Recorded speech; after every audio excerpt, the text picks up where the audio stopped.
Hello everyone, this is Daz, and this week's discussion is a word of encouragement about not taking life for granted. I'll be reading from Ecclesiastes 7, 1 through 14, and giving some commentary on it.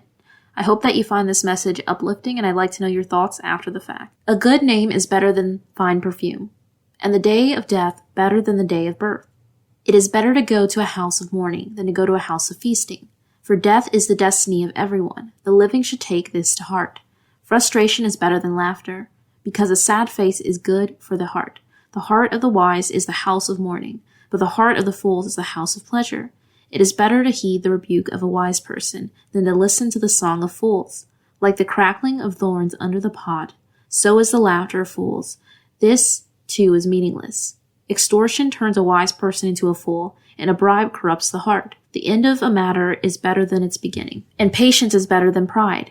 Do not be quickly provoked in your spirit, for anger resides in the lap of fools. Do not say, "Why were the old days better than these?" For it is not wise to ask such questions. Wisdom, like an inheritance, is a good thing, and benefits those who see the sun. Wisdom is a shelter, as money is a shelter. But the advantage of knowledge is this: wisdom preserves those who have it. Consider what God has done. Who can straighten what he has made crooked?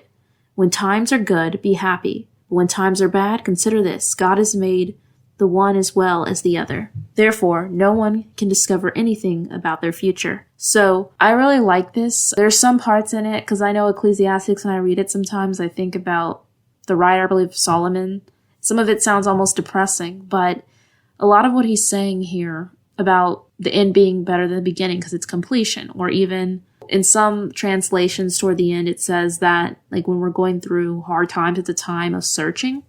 And I found that to be true as well. I think it's easy in this day and age to take things for granted, to take life for granted, to take people for granted. If you've ever been taken for granted, you understand what that feels like, because your value isn't being recognized. In many ways, so many people go throughout life and we get hung up on the little things. We get hung up on what's not going right, what we could be doing better, what we don't have, in greed, in lust, in envy, and all these sorts of things. And sometimes we have to sit back and just really reflect and be thankful. Even talking about humility, or not having pride. And it's so difficult sometimes in a world where I was just thinking about how even like with social media, some people know how to put on a better social media presence than they do a resume.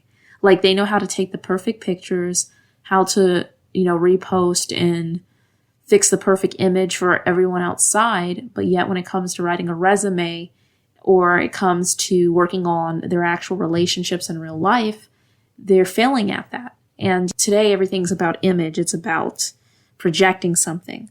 But in reality, we need to think about our lives as a whole, not take them for granted. Really give it to God. And, when we do hit hard times, seek him and search. And also don't take anyone in your life for granted, because you never know how long you have with them. Sometimes we think about stories where people look back and they say they wish they could get back time when they were younger. They wish they could get back time with someone they lost. So don't ever take it for granted. Even in your hard times, you'll look back and you'll be amazed with how you overcame them and what you learned from them. I hope that you found this message encouraging and that you have a wonderful rest of your week. Take care and God bless.